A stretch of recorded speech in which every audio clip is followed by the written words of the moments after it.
जिसके नेता के बारे में पाकिस्तान का पूर्व मंत्री फवाद चौधरी समर्थन करता है, और ये वो है जो कहता था मैंने पुलवामा में घुस के मारा है। जिनके बारे में ख्वाजा आसिफ उनके रक्षा मंत्री समर्थन करते हैं, जिनके बारे में पूर्व प्रधानमंत्री उनके Imran Khan forum the house पे बोलते हैं, और सर जिनका नाम यूएन में उनके डोजियर में लिखा जाता है, तो मुझे लगता मैं इंदिरा जी को इन्हीं शब्दों में श्रद्धांजलि दे सकता हूं कि बूढ़ा वंश इंदिरा जी का उपजा ऐसा लाल, इज्जत सारी डुबो गई है ऐसा किया कमाल। बात तो सुनिए, काहे परेशान हो रहे हैं। मैं कह रहा हूं चीन छीन देश का गुलाब ले गया। पंडित नेहरू के लिए वो गुलाब का फूल लगाते थे। चीन छीन देश का गुलाब ले गया, ताशकंद में वतन का लाल सो गया, और ये सुलह की शक्ल को संवारते रहे और जीतने के बाद बाजी हारते रहे।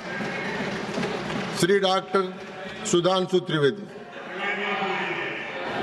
25 मिनट्स। माननीय सभापति महोदय, मैं आज का प्रारंभ जो नेता प्रतिपक्ष जी ने शुरुआत की थी वहां से करना चाहूंगा। आज 16 दिसंबर है और आज के दिन भारत की ऐतिहासिक विजय का वो दिन है, जिसके लिए मैं स्मरण करना चाहूंगा उन सभी पात्रों को जिन्होंने ऐतिहासिक विजय में बड़ी भूमिका निभाई, चाहे ढाका में पैराट्रूपर्स को लीड करने वाले जनरल जे जैकब, या chief of the eastern command general Jagjit Singh Arora, या भारत के चीफ उस समय सैम मानेकशॉ और श्रीमती इंदिरा गांधी।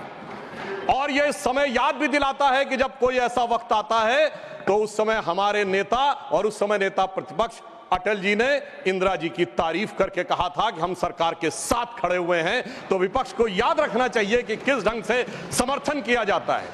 परंतु मुझे एक याद आता है कि आज इंदिरा जी की आत्मा जहां कहीं भी होगी तो वो बड़ी अचंभित और स्तब्ध हो जाती होगी कि ये वही पार्टी है और ये वही परिवार है जिसके नेता के बारे में पाकिस्तान का पूर्व मंत्री फवाद चौधरी समर्थन करता है, और ये वो है जो कहता था मैंने पुलवामा में घुस के मारा है।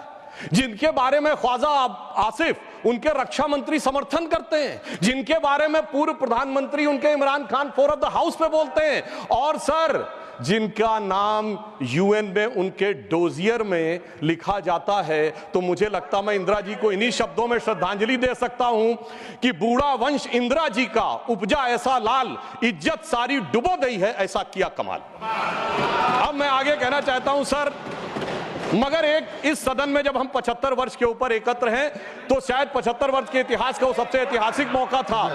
तो मैं ये कहना सर आपके लिए आगे सुनिए सर, आप अरे लीजिए आप सुनिए, मैं एक बताना चाहता हूं सर, एक महत्वपूर्ण बात थी। एक महत्वपूर्ण बात यह थी कि एक तरफ 7th फ्लीट भेजा गया था और चंद दिनों के अंदर अमेरिका ने मान्यता भी दे दी थी। हमने 93,000 प्रिजनर ऑफ वॉर छोड़े, मगर पीओके में कुछ नहीं कर पाए। चलिए वो एक अलग बात है। हमारे 54 प्रिजनर ऑफ वार पाकिस्तान में थे, वो नहीं मिल पाए। ये मुझे आज तक आश्चर्य है कि 93,000 दे के 54 नहीं ले पाए। सुलह की कौन सी शक्ल सुमरती रही। तो मैं इनकी पॉलिसी के लिए कहना चाहूंगा, अरे आपके नेताओं के लिए बोल रहा हूं, एक पंक्ति में कह रहा हूं, सुनिए, अरे बात तो सुनिए, काहे परेशान हो रहे हैं। मैं कह रहा हूं चीन छीन देश का गुलाब ले गया। पंडित नेहरू के लिए वो गुलाब का फूल लगाते थे। चीन छीन देश का गुलाब ले गया, ताशकंद में वतन का लाल सो गया, और ये सुलह की शक्ल को संवारते रहे और जीतने के बाद बाजी हारते रहे। अब मैं आज के विषय पे आता हूं, संविधान के संदर्भ में। अभी अभिषेक मनु सिंघवी जी जो बहुत ये बहुत, कृपया आप बैठ जाए। अरे भैया सब दिखाई पड़ रहा है। देखिए मैंने तो इनके नेताओं की तारीफ की, फिर भी नहीं हजम हो पा रही है इनसे, इसीलिए मैं कह रहा हूं। अब सुनिए, आज के हम संविधान के विषय पे आते हैं तो संविधान का सबसे पहला वाक्य है, कृपया बैठिए। द पीपल ऑफ इंडिया, हम भारत के लोग। सभापति महोदय, अगर हम लोग और भारत इन 3 शब्दों का अर्थ समझ लें तो संविधान निर्माताओं का मूल भाव समझा जा सकता है, मगर अफसोस सर्वाधिक भ्रम इसी विषय को लेकर किया जाता है। अभी अभिषेक मनु सिंघवी जी ने बोला और कई वक्ताओं ने बोला कि ये बात का आशंका थी कि हम सरवाइव करेंगे कि नहीं डेमोक्रेसी में, मगर हम सरवाइव करने वाली बात नहीं। मैं आज के समय में अपने विपक्षी दलों से कहता हूं, पूरे ईस्टर्न हेमिस्फीयर में उठा के देखिए, बड़े देशों में sustainable absolute and vibrant democracy सिर्फ भारत है, और जापान और ऑस्ट्रेलिया तो कॉन्स्टिट्यूशनल मोनार्की हैं। तो पूरे पूर्वी गोलार्ध में यदि देखा जाए तो absolute democracy, vibrant democracy, consistent democracy सिर्फ भारत है। और यह भी समझना चाहिए, आज डेमोक्रेसी के अंडर में सर 34% पॉपुलेशन है विश्व की, जिसमें 17% अकेले हम हैं। We are the defenders of democracy in the entire world. कोई और नहीं है जिसे दूसरे नेता जाकर समझते होंगे। परंतु मैं यह भी बताना चाहता हूं, हम डेमोक्रेसी में सर्वाइव किए हैं, तो यह कोई अनायास नहीं। कॉन्स्टिट्यूएंट असेंबली की डिबेट में डॉक्टर राधाकृष्णन ने कहा था, मैं कोट करता हूं, कि गणतांत्रिक व्यवस्था इस देश के लिए कोई नया प्रयोग नहीं है, यह इतिहास के आरंभ काल से भारत की व्यवस्था में थी।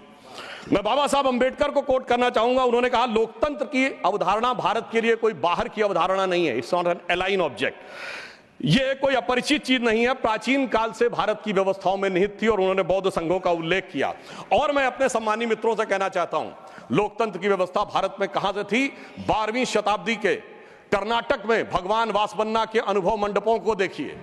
चोल साम्राज्य में 8वीं और 9वीं शताब्दी में इलेक्टेड गांव के प्रतिनिधि होते थे, 6 कमेटियां होती थी जो इलेक्टेड ढंग से काम चलाती थी। उसके पीछे जाइए तो वैशाली का गणराज्य, जिसका उल्लेख हमारे जदयू के अध्यक्ष जी ने भी किया, और उसके पीछे जाइए तो वैदिक काल में सभा और समितियां बैठकर इसी लोकतांत्रिक व्यवस्था के तहत कार्य किया करती थी।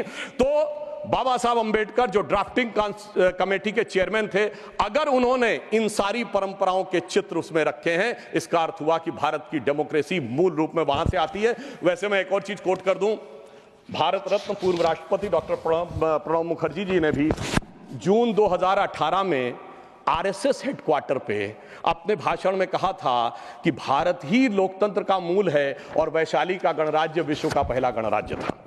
अब मैं बताना चाहता हूं कि हम भारत कैसा है, क्योंकि हमारे विरोधी लोगों को थोड़ा विदेश की बात ज्यादा समझ में आती है, तो देश क्या कहता है उससे ज्यादा समझिए विदेश क्या कहता है। और मैं सिर्फ 2 ही बड़े लोगों के नाम लूंगा। चाइना, मैं कहता हूं कोई भी जाके चेक करे, चाइना में एंशिएंट चाइनीज में भारत का नाम क्या है? ट्यानजाओ, TIANZHOU। जाऊ शब्द वहां पर केंद्र के लिए प्रयोग होता है, जैसे हमारी भारत में पुर, जयपुर, नागपुर, कानपुर वगैरह वगैरह। अब टियानजाओ अगर आप जाके आज सर्च करेंगे तो विकिपीडिया में कुछ उन्होंने घपला कर रखा है, सीधे सीधे लिख के नहीं आता, पर चाइनीज भाषा की डिक्शनरी में जाइए, TIN का अर्थ है हेवन और जाऊ का अर्थ है केंद्र।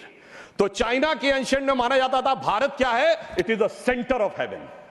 एंशिएंट जापानीज में भारत का नाम है Tenjiku, that is the centre of heaven. और ये कहते देश ही नहीं था, और चीन भी कह रहा है और जापान भी कह रहे हैं कि ये देश तो वो है जो स्वर्ग का केंद्र था।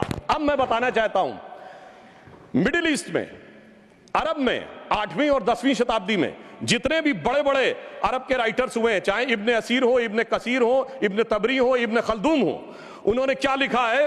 अजीदुल रिहल उल इलामीन बिल इलादुल हिंद, यानी when I look towards the India the cool breeze of knowledge comes to us. तो इधर का भी, पूरब का भी बता दिया, पश्चिम का भी बता दिया, मगर हम क्या करें? आर्थर शोपेनहावर ने लिखा इंडिया के लिए कि यहां पर product of highest human wisdom की ऊपनिषदिक फिलॉसफी आई है। ये हमारा देश था, मगर अफसोस आज भी लोग ये कहते हैं कि जब माननीय प्रधानमंत्री जी ये कहते हैं कि Bharat is a mother of democracy, तो ये संविधान की मूल भावना के अनुरूप कहते हैं, मगर अभी भी कहीं कहीं लोगों को डिफेंडर्स ऑफ डेमोक्रेसी कहीं और से नजर आते हैं। इसलिए हमारे इस देश के लिए सभापति महोदय क्या कहा जाता था? गायन्ति देवः किल गीत कानी धन्यास्तुते भारत भूमि भागा स्वर्गापवर्गास्पद भाग हेतु भवंति भूयः पुरुषा सुरत्वात्। अर्थात ये भारत भूमि धन्य है, देवता जिसकी स्तुति में गीत गाते हैं, क्योंकि स्वर्ग में रहने के बाद भी मनुष्य के रूप में जन्म लेने को यहां लालायित रहते हैं, क्योंकि हम मोक्ष भूमि है।